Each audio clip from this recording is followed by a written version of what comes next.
بسم الله الرحمن الرحيم وهذا كتاب أنزلناه مبارك فاتبعوه واتقوا لعلكم ترحمون. فأعوذ بالله من الشيطان الرجيم. بسم الله الرحمن الرحيم. اقرأ باسم ربك الذي خلق خلق الإنسان من علق اقرأ وربك الأكرم الذي علم بالقلم علم الإنسان ما لم يعلم صدق الله العظيم.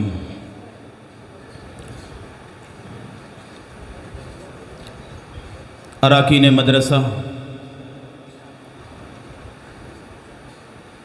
اساتذہ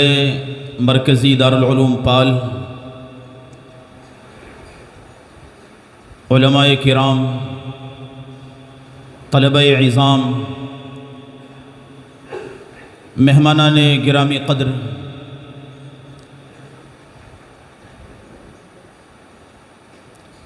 اور آج کے اس بابرکت اجلاس اور مسابقۃ القرآن الکریم میں حکم محکم کی فرائض کی انجام دہی کے لیے تشریف لانے والے ہمارے دونوں رفقائے محترمین، السلام علیکم ورحمۃ اللہ وبرکاتہ۔ مجھے کوئی لمبی چوڑی بات نہیں کرنی ہے، چونکہ نتائج کا اعلان ہونا باقی ہے اور ابھی نتائج برآمد نہیں ہوئے ہیں، تو اس سے پہلے کا یہ جو مختصر سا وقت ہے، غنیمت جان کر میں آپ کے سامنے حاضر ہو گیا ہوں۔ میں تو یہیں پر کھڑے ہو کر گفتگو کرنے والا تھا، حافظ صاحب کے حکم سے امتثال امر میں یہاں اوپر چڑھ گیا ہوں۔ حافظ صاحب نے اس عاجز اور فقیر کے باب میں جو کلمات کہے ہیں، واقعتاً میں اس کا بالکل مستحق نہیں، نہ میری یہ شان ہے کہاں میں اور کہاں یہ نکہت گل، نسیم صبح تیری مہربانی۔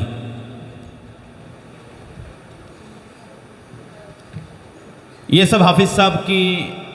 محنتوں، مساعی اور کاوشوں کا ثمرہ اور نتیجہ ہے، اور اس سے قبل اللہ تعالیٰ کا فضل اور اس کا احسان ہے۔ ماشاءاللہ جمیع طلبہ کرام نے، جب ہم نے اس مسابقے کا اعلان کیا تو ہم نے مسابقے میں شرکت کے لیے تقریباً 70 کے قریب طلبہ کا انتخاب کیا تھا۔ 70 طلبہ تھے، 120 طلبہ میں سے 70 طلبہ کا ہم نے انتخاب کیا تھا کہ یہ مسابقے کے لیے تیاری کریں گے۔ پھر ہمیں آج کا یہ مسابقہ کرنا تھا، تو پھر ہم نے ایک سیمی فائنل کی، ویسے ہی درسگاہ کے اندر یہی طریقہ ہوتا ہے۔ بہت طلبہ ہوتے ہیں تو پھر کوارٹر فائنل بھی کرنی پڑتی، اس کے بعد پھر سیمی فائنل ہوتی ہے، پھر فائنل ہوتی ہے۔ ہمارا آج کا یہ پہلا موقع تھا، ہم حافظ صاحب کے اشاروں پر چل رہے تھے، حافظ صاحب جیسا کہتے ویسا ہم کرتے تھے، اور آئندہ بھی ویسا ہی کریں گے۔ یہ سب حافظ صاحب کی فکروں کا نتیجہ ہے، اس میں میرا کچھ نہیں ہے، اور یہاں کے جو اساتذہ ہیں بہت قدیم اساتذہ ہیں، ان کی محنتیں ہیں، ان کی کاوشیں ہیں۔ جو قدیم اساتذہ ہوتے ہیں ان کی برکتیں بھی ہوتی ہیں، جہاں ان کی کاوشیں کام کرتی ہیں وہاں پر اس سے زیادہ، کہیں زیادہ ان کی برکتیں کام کرتی ہیں۔ ایک جگہ استقامت کے ساتھ پڑھانا یہ کوئی معمولی کام نہیں ہے، معمولی تنخواہ کے اوپر ایک ہی جگہ بیٹھے رہنا، جمے رہنا، طلبہ کی نگرانی کرنا، ان کو بنانے کی فکر کرنا، اپنا وقت فارغ کرنا، وہ معمولی کام نہیں ہے، بہت مشکل کام ہے، اور آج کے اس دور میں تو بہت مشکل ہے۔ اس لیے 70 طلبہ میں سے ہم نے سیمی فائنل کے اندر یہ 18 طلبہ کرام کا انتخاب کیا۔ اس کے بعد بھی ہم کو ایک دو طالب علم ایسے لگ رہے تھے کہ یہ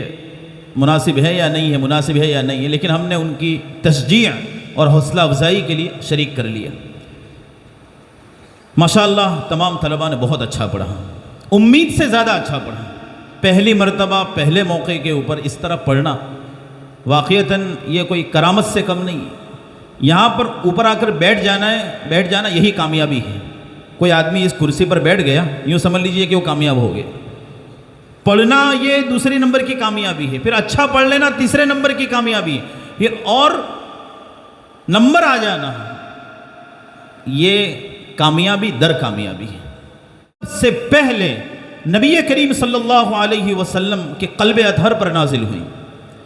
آپ علیہ السلام کو 40 سال کی عمر میں نبوت سے سرفراز کیا گیا۔ اس سے پہلے بخاری شریف کی روایت ہے، حبب الیہ الخلا، آپ علیہ السلام کو تنہائی محبوب ہو گئی، اس لیے آپ غار حرا میں جاتے تھے، خلوت اختیار کرتے تھے اور وہاں اللہ تعالیٰ کی ذات میں غور و فکر کرتے تھے۔ آپ کو یہ معلوم ہونا چاہیے، اس پر فقہاء کرام نے اور محدثین نے کلام کیا ہے کہ جب نبوت ملی نہیں تھی، ابھی نماز نہیں آئی تھی، روزے نہیں آئے تھے، زکوٰۃ نہیں دی تھی، تو 40 سال تک اللہ کے رسول نے کیا عبادت کی، کیسے عبادت کی، یہ ایک مسئلہ ہے۔ 40 سال میں نبوت ملی، ابھی تو احکام آئے نہیں تھے، تو اس سے پہلے اللہ کے رسول کیسے عبادت کرتے تھے، عبادت کا طریقہ کیا تھا؟ فقہاء نے لکھا ہے کہ عبادت کا طریقہ اللہ کے رسول صلی اللہ علیہ وسلم اپنے جد امجد اور ہم سب کے جد امجد حضرت ابراہیم علیہ السلام کی ملت اور آپ کے مذہب اور آپ کے طریقے کے مطابق عبادت کرتے تھے نبوت ملنے سے پہلے۔ تو غار حرا میں جو خلوت اختیار کی، تو حضرت ابراہیم علیہ السلام کی ملت اور مذہب کے مطابق آپ عبادت کرتے، اللہ کی ذات میں غور و فکر کرتے، یہی عبادت تھی۔ اور اچانک حضرت جبریل امین تشریف لائے اور کہا کہ اقرأ، پڑھیے۔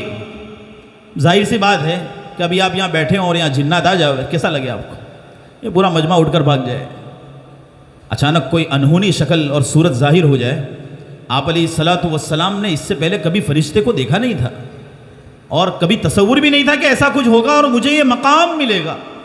اب جبریل امین آئے اور آ کر کہنے لگے اقرأ، پڑھو۔ تو اللہ کے رسول صلی اللہ علیہ وسلم تو پڑھے ہوئے نہیں تھے، امی تھے۔ اللہ کے رسول کو امی کہا جاتا، امی سے کے معنی ہے مدر، ماں، امی ماں والا۔ ماں کے پیٹ سے بچہ پیدا ہوتا ہے تو نہ لکھنا جانتا ہے نہ پڑھنا جانتا ہے، تو امی کا معنی آپ نہ لکھنا جانتے تھے نہ پڑھنا جانتے تھے، ہماری زبان میں کہتے ہیں ان پڑھ ہے، ان پڑھ۔ تو اللہ کے رسول صلی اللہ علیہ وسلم کو اللہ تعالیٰ نے امی بنایا تھا، یہ آپ کا معجزہ تھا کہ تھے تو امی۔ ایک بات تو اس میں یہ تھی کہ امی اس لیے رکھا گیا تاکہ دنیا کے کسی آدمی کو آپ کا استاذ نہ بنایا جائے، اس لیے کہ استاد ہوتا تو وہ طالب علم سے مقام بڑھ جاتا، اللہ کے رسول سے بڑا کسی کا مقام ہی نہیں ہے۔ آپ کا استاد اللہ ہے اور کوئی استاذ نہیں ہے آپ کا، اس لیے آپ کو امی رکھا گیا۔ اور یہ معجزہ ہے کہ ایک آدمی نہ لکھنا جانتا ہے نہ پڑھنا جانتا ہے، اس نے پوری دنیا کو لکھنا پڑھنا سکھا دیا، یہ معجزہ ہے۔ اور دنیا کی لائبریریز میں اور مکتبات کے اندر جتنی کتابیں ہیں سب اللہ کے رسول صلی اللہ علیہ وسلم کی بعثت کا ثمرہ ہے۔ آپ آئے، بہار آئی، وہ آ گئے تو آ گیا، دنیا میں انقلاب اجڑا ہوا تھا، چمن گلستان بنا گئے، تو آپ علیہ السلام کی برکت سے یہ سنتیں، یہ احادیث اور یہ قرآن اور ساری کتابیں اسی کے اوپر مشتمل ہیں تقریباً۔ تو دنیا بھر کے مکتبات میں جتنی کتابیں ہیں وہ ایسے آدمی کی برکت ہے جو نہ لکھنا جانتا تھا نہ پڑھنا جانتا تھا، اس سے بڑا معجزہ کیا ہو سکتا ہے؟ تو جبریل امین نے کہا کہ پڑھیے۔ اب اچانک وہ صورت ظاہر ہوئی تھی تو اللہ کے رسول صلی اللہ علیہ وسلم نے تو کہہ دیا، جو حقیقت تھی وہ بیان کر دی کہ ما انا بقارین، میں پڑھا ہوا نہیں ہوں۔ جبریل امین نے اللہ کے رسول صلی اللہ علیہ وسلم کو اپنے سینے کے ساتھ لگایا اور دبوچا، اتنا دبوچا، حدیث شریف میں آتا ہے کہ آپ کی ایک پسلی دوسری پسلی میں مل جائے، اتنا زور سے دبوچا، پھر چھوڑا، کہا کہ پڑھو، کہ ما انا بقارین، میں پڑھا ہوا نہیں ہوں۔ پھر جبریل امین نے پکڑا اور دبوچا زور سے۔ اللہ کے رسول صلی اللہ علیہ وسلم کو پھر دبوچ کے پھر چھوڑا، کہا کہ پڑھو، کہ میں پڑھا ہوا نہیں ہوں، پھر دبوچا۔ بعض حضرات نے کہا ہے کہ 3 مرتبہ دبوچا، اس لیے طالب علموں کو 3 لکڑی مار سکتے ہیں، اس سے زیادہ نہیں مار سکتے، کوئی الٹا کام کرے نا 3 لکڑی مار سکتے ہیں، لیکن بعض حضرات نے کلام کیا کہ اس سے یہ بات ثابت نہیں ہو سکتی۔ لکڑی آج کے زمانے میں اٹھانی نہیں چاہیے، پہلی بات یہ ہے، بات درمیان میں آ گئی، ہمارے بھی اس طرح مکاتب اور مدارس کی کچھ ذمہ داریاں ہیں. ہمارے یہاں قوانین میں سے ہے کہ لکڑی رکھنا اس کی اجازت ہی نہیں ہے. البتہ کوئی رکھتا ہے تو ہم پوری نظر رکھتے ہیں، اور وہ لکڑی اس لیے کہ طالب علم کو تھوڑا سا خوف رہے، ورنہ لکڑی اٹھانا اس کی ہمارے مدارس کے اندر اجازت ہے ہی نہیں. جو مدرسے ہماری ذمہ داری میں چلتے ہیں لکڑی اٹھانا ہی نہیں ہے، بالکل نہیں. اور کبھی کبھی میں بعض اساتذہ تنبیہ کر دیتے ہیں، ایسی تنبیہ جس کو تنبیہ خفیف، بہت معمولی سی تنبیہ کر دیتے ہیں تاکہ طالب علموں کو بھی کچھ نہ کچھ ڈر محسوس رہے. ان کو یہ نہیں کہنے کا کہ ماریں گے تو نہیں، بالکل، ورنہ اور نڈر ہو جائے گا. وہ کہنے کا تو یہی کہ بہت ماروں گا، لیکن مارنے کا نہیں. آپ یہ نہ سمجھے کہ ایسا صرف کہیں گے بولیں گے، کر بھی سکتے ہیں، کہہ کر مار بھی سکتے ہیں. بہرحال بات یہ ہے کہ اللہ کے رسول صلی اللہ علیہ وسلم کو 3 مرتبہ دبوچا. اللہ کے رسول صلی اللہ علیہ وسلم نے اس کے بعد پڑھنا شروع کیا. مجھے اس موقع پر حضرت شیخ الحدیث حضرت شیخ زکریہ محدث کاندھلوی مہاجر مدنی رحمۃ اللہ علیہ کی بات یاد آ گئی، جو آپ نے آپ بیتی میں تحریر کی ہے کہ جبریل امین نے اللہ کے رسول صلی اللہ علیہ وسلم کو پہلی وحی کے موقع پر جو سینے سے دبوچا، جبریل امین نے اپنی نسبت اللہ کے رسول میں منتقل کر دی. 3 مرتبہ دبوچا، نسبت منتقل فرمائی. تفصیلی کلام کیا ہے، علمی بات ہے، میں وہ علمی زبان میں بات نہیں کر سکتا ورنہ آپ نہیں سمجھو گے. نسبت منتقل فرما دی. پھر آگے حضرت شیخ زکریہ رحمۃ اللہ علیہ فرماتے ہیں کہ یہاں تو جبریل امین نسبت منتقل کر رہے ہیں، نبوت کی ابتدا ہے. اس کے بعد اللہ کے رسول صلی اللہ علیہ وسلم 10 11 12 سال تک، ویسے 13 سال مکہ مکرمہ میں رہے، اور مدینہ منورہ ہجرت کرنے سے پہلے اللہ کے رسول کو معراج کا سفر کرایا گیا. معراج کا سفر جو ہوا ہے مدینہ ہجرت کرنے سے پہلے ہوا ہے. بہت تکلیفیں سہلی مکہ والوں سے،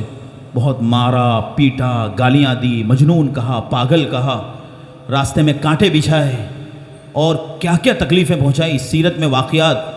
موجود ہیں، اور سیرت کی کتابیں ان واقعات سے بھری پڑی ہیں. بڑی خونچکا داستان ہے. آپ کی جوتی مبارک لہو لہان ہو گئی وغیرہ وغیرہ. اللہ کے رسول صلی اللہ علیہ وسلم رحم و کرم کا معاملہ کرتے رہے. اللہ کی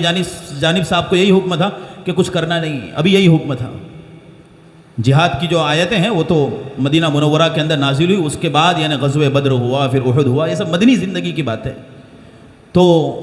جب بہت تکلیفیں اٹھا لی تو اب ظاہر سی بات ہے کہ ان مع العسر یسرا، تکلیف کے بعد پھر آسانیاں آتی ہیں. شرط یہ کہ آدمی صبر کر لے.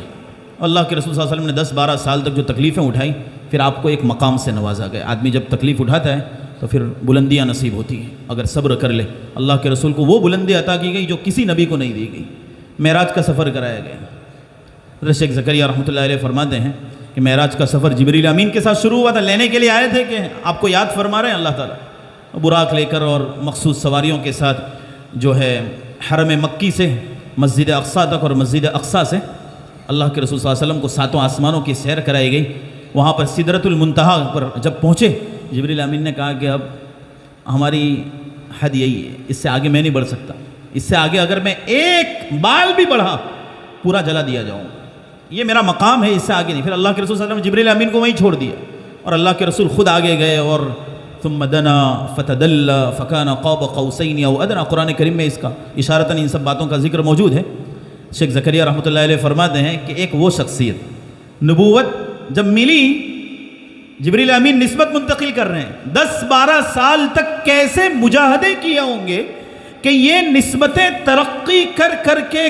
کے اتنی ترقی کر گئی کہ ایک وقت وہ آیا کہ جس نے نسبت منتقل کی تھی وہ آدمی پیچھے رہ گیا. وہ آدمی پیچھے رہ گیا اور اللہ کے رسول آگے بڑھ گئے کہ اب یہاں سے میرا مقام نہیں ہے. ایک وقت تو نسبت منتقل کر رہے تھے. معلوم یہ ہوا کہ کبھی کبھی ایسا ہوتا ہے کہ یہاں استاد اور شاگرد کا معاملہ نہیں ہے، سمجھانے کے لیے کہہ رہا ہوں کہ شاگرد استاد سے بڑھ جاتا ہے. اللہ کے رسول صلی اللہ علیہ وسلم کا کوئی استاذ نہیں ہے. جبریل امین کو تو اللہ تعالیٰ نے ایک ذریعہ بنایا تھا، ایک واسطہ بنایا تھا. یہ عادت اللہ ہے، اللہ کی عادت ہے یہ، ورنہ اللہ کے رسول صلی اللہ علیہ وسلم سے بڑا کسی کا مقام نہیں. آپ سید العالمین ہیں، یوں سمجھ لیجئے، سارے جہانوں کے سردار ہیں، الاولین والآخرین، چاہے اس میں انس ہوں، جن ہوں، فرشتے ہوں، سب کے سردار ہیں آپ. اور ایک موضوع اور من گڑت روایت ہے، لیکن اس کے جو معانی ہیں اس کے جو معنی ہے اس کو محدثین نے صحیح کہا ہے کہ یہ پوری دنیا جو بنائی گئی ہے وہ آپ ہی کی برکت ہے، آپ نہ ہوتے تو یہ دنیا نہ ہوتی۔ یہ موضوع روایت ہے لیکن اس کے معنی صحیح ہے۔ ایسا ہوتا ہے کہ روایت موضوع اور من گھڑت ہوتی ہے لیکن اس کے جو معنی ہے، مفہوم ہے، وہ صحیح ہے۔ تو اس کے جو کلمات ہے اس کو تو من گھڑت کہا ہے محدثین نے، لیکن اس کے معنی صحیح ہے۔ تو آپ علیہ الصلاۃ والسلام پر سب سے پہلی یہ آیت نازل ہوئی، اقرأ بسم ربک الذی خلق خلق الانسان من علق اقرأ وربک الاکرم الذی علم بالقلم علم الانسان ما لم يعلم۔ یہ وحی کوئی معمولی چیز نہیں ہے، ایک بہت بڑا بوجھ ہے۔ انا سنلقی علیک قولا ثقیلا، یہ وحی کا بوجھ آپ سمجھ نہیں سکتے۔ آپ علیہ الصلاۃ والسلام، حضرت عائشہ رضی اللہ عنہ فرماتی ہیں، بخاری شریف کی روایت ہے کہ میں نے سرکار کو دیکھا کہ سخت سردی کے موسم کے اندر وحی نازل ہوتی، پیشانی پسینے سے شرابور ہو جاتی تھی۔ وہ وحی کا بوجھ ایسا ہوتا تھا۔ اللہ کے رسول صلی اللہ علیہ وسلم سواری پر سوار ہوتے، وحی نازل ہوتی تو سواری بیٹھ جاتی تھی، بوجھ اٹھانا مشکل تھا۔ حضرت زید بن ثابت رضی اللہ عنہ فرماتے ہیں کہ ایک مرتبہ اللہ کے رسول صلی اللہ علیہ وسلم نے میری ران کے اوپر سر رکھا تھا، آرام فرما رہے تھے اور وحی نازل ہوئی تو مجھے ایسا لگ رہا تھا کہ میری ران کے اوپر کوئی چٹان رکھ دی، بوجھ ایسا لگ رہا تھا کہ ران ٹوٹ جائے گی میری۔ تو وحی کوئی آسان نہیں ہے۔ انا عرضنا الامانۃ علی السماوات والارض والجبال فابین ان یحملنها واشفقن منها وحملها الانسان، ہم نے یہ امانت آسمانوں کے سامنے پیش کی، زمین کے سامنے پیش کی۔ امانت سے مراد قرآن کریم، جیسا کہ بعض مفسرین نے لکھا ہے یہ قرآن ہم نے پہاڑوں کو دیا، پہاڑوں نے کہا کہ ہمارے بس میں نہیں، آسمانوں کو دیا ہمارے بس میں نہیں، زمین کو دیا ہمارے بس میں نہیں، وحملها الانسان، انسان نے اس کو اٹھایا۔ یہ جو سینے ہیں جنہوں نے قرآن کو محفوظ کیا، دنیا کے تمام سینوں میں سب سے افضل سینے ہیں جو آپ کے سامنے موجود ہیں۔ اللہ تعالیٰ ان طلباء کی محنتوں کو قبول فرمائے۔ یہ کتنے دور دور سے سفر کر کے آئے ہیں، آپ ذرا دیکھ لیجئے، ہزاروں کلومیٹر کا سفر طے کر کے یہاں آئے ہیں، اپنی والدہ کو چھوڑ دیا، اپنے باپ کو چھوڑ دیا، بھائیوں اور بہنوں کو چھوڑ دیا، گھر کے سازگار ماحول کو چھوڑ دیا، اور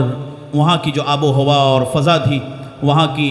لہو و لعیب اور وہاں کی مجلسیں، سب کو خیربات کہہ کر محض قرآن سیکھنے کے لیے یہاں آئے۔ نہایت قابل مبارکباد ہیں۔ اللہ تعالیٰ تمام کی محنتوں کو قبول فرمائے، مدرسے کو، طلباء کو، مدرسین کو دن دونی رات چوگنی ترقیات سے مالا مال فرمائے۔ اب وقت چونکہ کافی ہو چکا ہے، میں ایک مرتبہ پھر ہمارے مہمانان خصوصی حضرت مولانا عبید صاحب اور قاری احمد نور دریائی کا شکریہ ادا کرتا ہوں، اور میں چاہتا ہوں کہ ان دونوں کی مختصر سی تلاوت طلباء کے سامنے ہو، اور کچھ نہ کچھ تاثرات بھی اس سے پہلے یا اس کے بعد میں ہو جائیں، تو یہ انشاءاللہ مجلس کے لیے مسک الختام ثابت ہوگا، ختامہ مسک، اچھا اختتام ہوگا، اور اس کے بعد ہم انشاءاللہ تعالی نتائج کا اعلان کریں گے۔ اللہ تعالیٰ اسے قبول فرمائے۔ میں حضرت مولانا عبید صاحب، حضرت مولانا قاری احمد نور دریائی کو دعوت دیتا ہوں کہ تشریف لائیں اور اپنی استطاعت کے مطابق 1-2 منٹ میں کچھ تاثرات پیش کر دیں اور کچھ تلاوت بھی پیش فرمائیں۔ ماشاءاللہ قاری احمد نور دریائی میرے کوئی اتنے گہرے تعلقات تو نہیں ہیں، لیکن میں مولانا عبید صاحب اور دیگر حضرات کے واسطے سے ان کو جانتا ہوں، میں نے ان کی تلاوتیں بھی سنی ہیں، بہت اچھا پڑھتے ہیں، شاندار پڑھتے ہیں۔ اس نیت سے سنیں کہ ہم بھی ایسا پڑھنے والے بن جائیں۔ قرآن کے حروف کی ادائیگی کس طرح ہوتی ہے، کیسے ادا کرنا چاہیے، تجوید کیسی ہونی چاہیے، کس لفظ کی اور کس حرف کی ادائیگی کے وقت ہونٹ کیسے ہونے چاہیے، کہاں گول ہوتے ہیں، کہاں نہیں ہوتے ہیں، مقامات اور لہجات، یہ ایک مستقل دنیا ہے۔ قرآن کریم کو مستقل مقامات میں پڑھا جاتا ہے، یہ ایک مستقل فن ہے۔ آپ سنیے، اللہ تعالیٰ قاری صاحب کی آمد کو قبول فرمائے اور مدرسے کی ترقی کا زینہ اسے ثابت فرمائے۔ آمین وآخر دعوانا ان الحمدللہ رب العالمین۔ آپ کے سامنے حاضر ہیں قاری احمد نور دریائی۔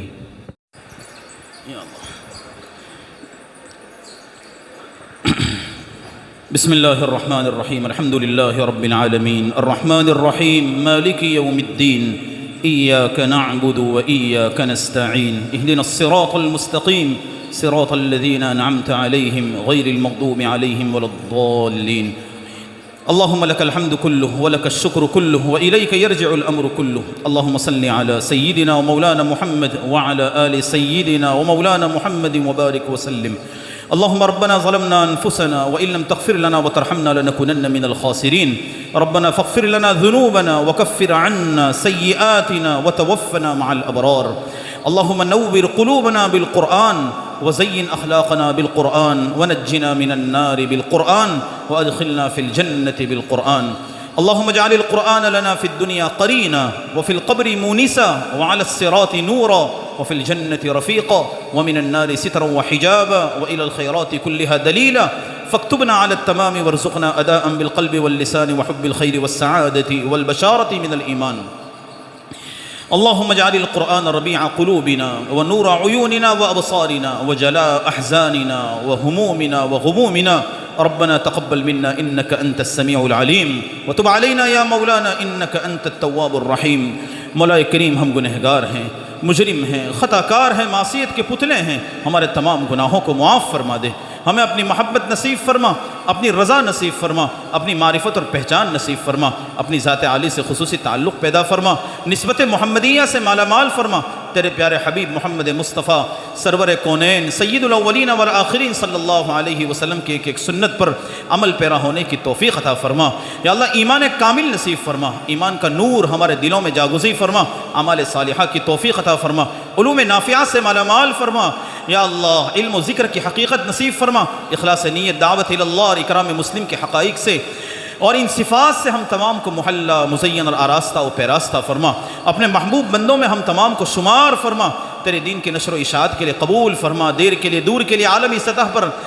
اخلاص و للہیت کے ساتھ قبول فرما لے دین کی محنت کے دین کی نشر و اشاعت کے لیے جو محنتیں پورے عالم میں ہو رہی ہیں تمام محنتوں کو برابر فرما ہماری مساجد مکاتب خانقاہوں تبلیغی مراکز جامعات اسلامک یونیورسٹیز کی مکمل حفاظت فرما آگے سے پیچھے سے اوپر سے نیچے سے دائیں سے بائیں سے ہر جگہ سے حفاظت فرما ہماری جان مال عزت آبرو کی حفاظت فرما مدرسہ حاضہ کی حفاظت فرما حاسدین کے حسد سے مبغضین کے بغض سے اعداء کی عداوت سے شر پسندوں کے شر سے شرارت پسندوں کی شرارت سے اس مدرسے کے مدرسین کی منتظمین کی اراکین کی طلباء کی پڑھانے والوں کی سب کی حفاظت فرما معاونین کی حفاظت فرما اصحاب خیر کو اس مدرسے کی جانب متوجہ فرما یہاں کے بچوں کو دن دونی رات چوگنی ترقیات سے مالا مال فرما آج کے ہونے والے اس مسابقے کو اپنی بارگاہ میں قبول فرما یا اللہ نجات کا ذریعہ بنا اپنے تقرب اپنے قرب کا ذریعہ بنا دے آئندہ یا اللہ یہ مسابقہ آخری نہ ہو آنے والے آئندہ دنوں میں یہ مسابقہ ترقی کا زینہ ثابت ہو ترقی کا ضامن ہو اس کا تو فیصلہ فرما دے اس کا تو فیصلہ فرما دے طلبہ کو خوب ترقیات سے مالا مال فرما بہترین انداز میں جیسا تو چاہتا ہے جیسے تیرے پیارے حبیب صلی اللہ علیہ وسلم نے اپنے صحابہ کو قرآن پڑھانا سکھایا یا اللہ اس طرح ہمارے طلبہ کو پڑھنے والا بنا دے خیرکم من تعلم القرآن وعلمہ میں ہم تمام کو شامل فرما یا اللہ امت کے حال پر رحم فرما دے امت کی ذلت کو عزت سے بدل دے گمراہی کو ہدایت سے بدل دے امت کی تنزلی اور انحطاط کو رفعت اور بلندی سے بدل دے امت کو راہ راست پر گامزن فرما امت کے حال پر رحم فرما دے یا اللہ جہاں کہیں مسلمان پریشان حال ہے ان کی پریشانیوں کو دور فرما دے جو مصیبتوں میں گرفتار ہیں ان کی مصیبتوں کا ازالہ فرما مرحومین کی مغفرت فرما بیماروں کو شفاء کامل و دائم عاجل و مستمر نصیب فرما بے روزگاروں کو روزگار عطا فرما بے اولادوں کو اولاد عطا فرما یا اللہ جن کے رشتے نہیں ہوئے انہیں مناسب جوڑے اور رشتے نصیب فرما جن کی اولاد ہے لیکن اولاد غلط راہ پر چل پڑی ہے ان کی اولاد کو صحیح راہ پر چلا دے ان کی آنکھوں کی ٹھنڈک بنا دے یا اللہ نیک صالح متقی پرہیزگار ہمیں اولاد عطا فرما ہماری اولاد کو علوم نافعہ اعمال صالحہ کی توفیق عطا فرما اخلاق حسنہ سے متصف فرما ہم تمام کو اخلاق حسنہ سے متصف فرما برے اخلاق سے بری عادتوں سے بری صحبتوں سے برے ماحول کے برے اثرات سے ہم تمام کی حفاظت فرما یا اللہ غزہ کے مسلمانوں پر رحم فرما دے غزہ کے مسلمانوں پر رحم فرما ان کی بگڑی بنا یا اللہ ان کے خسارے کو نفع سے بدل دے ان کا جس کا جو کچھ لٹ گیا ہے نعم البدل عطا فرما جو حضرات تیری راہ میں جام شہادت نوش کر چکے ہیں تمام کی شہادتوں کو قبول فرما شہیدوں کا خون ضائع اور رائے گا نہ فرما مسجد اقصیٰ کو یہود بے بہبود اور نصارہ ارباب خسارہ کے چنگل سے ہمیشہ ہمیشہ کے لیے آزاد فرما یا اللہ حرمین شریفین کی مکمل حفاظت فرما حرمین شریفین کی عزت شرافت فخامت جسامت یا اللہ اس میں دن دنیا رات چوگنی ترقیات نصیب فرما دے اپنا فضل و کرم شامل حال فرما حرمین شریفین کی مقبول زیارتیں ہم تمام کے حصوں میں لکھ دے عمرہ متقبلہ اور حج مقبول مبرور مرارن و تکرارن ہم تمام کو نصیب فرما دے یا اللہ اپنا فضل و کرم شامل حال فرما ہم نے جو کچھ مانگا وہ عطا فرما جو مانگنے سے رہ گیا وہ عطا فرما ہم نے اپنی حیثیت سے مانگا ہے تو اپنی شان عطا فرما مدرسہ حاضہ کے ناظم اور مدیر حافظ عبدالغفور صاحب کو خوب صحت اور عافیت عطا فرما یا اللہ مدرسہ جس طرح ان کی سرکردگی میں ترقی کر رہا ہے مزید ان کو توفیق عطا فرما اور مزید صحت و عافیت عطا فرما اور مدرسہ مدرسے کو خوب ترقیات سے مالا مال فرما، یہاں پر پڑھانے والے مدرسین طلباء کو دارین کی سعادتوں سے سرفراز فرما، مجلس کے اندر جتنے لوگ حاضر ہوئے ہیں تمام کی آمد کو قبول فرما لے، تمام کی آمد کو قبول فرما لے، تمام کے دلوں کے اندر حاجتیں ہیں، سوالات ہیں، کچھ ارمان ہے، تو ہم سے زیادہ جانتا ہے، یا اللہ تمام کی جائز تمنائیں پوری فرما، تمام کو مقاصد حسنہ میں کامیاب اور بامراد فرما۔ ہمارے اکابر جو اس وقت زندہ ہیں، خاص طور پر حضرت مفتی احمد صاحب خانپوری دامت برکاتہم، ہمارے شیخ محترم حضرت مولانا محمد قمر الزمان صاحب الہ آبادی دامت برکاتہم،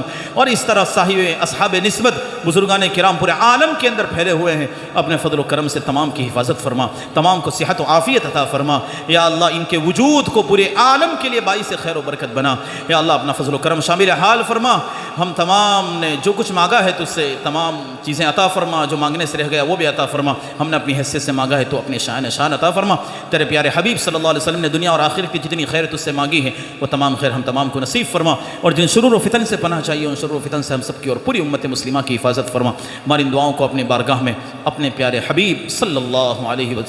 وسلم کے صدقے طفیل میں مقبول و منظور فرما، مولایا صلی وسلم دائما ابدا على حبيبك خير الخلق كلهم، سبحان ربك رب العزة عما يصفون، وسلام على المرسلين والحمد لله۔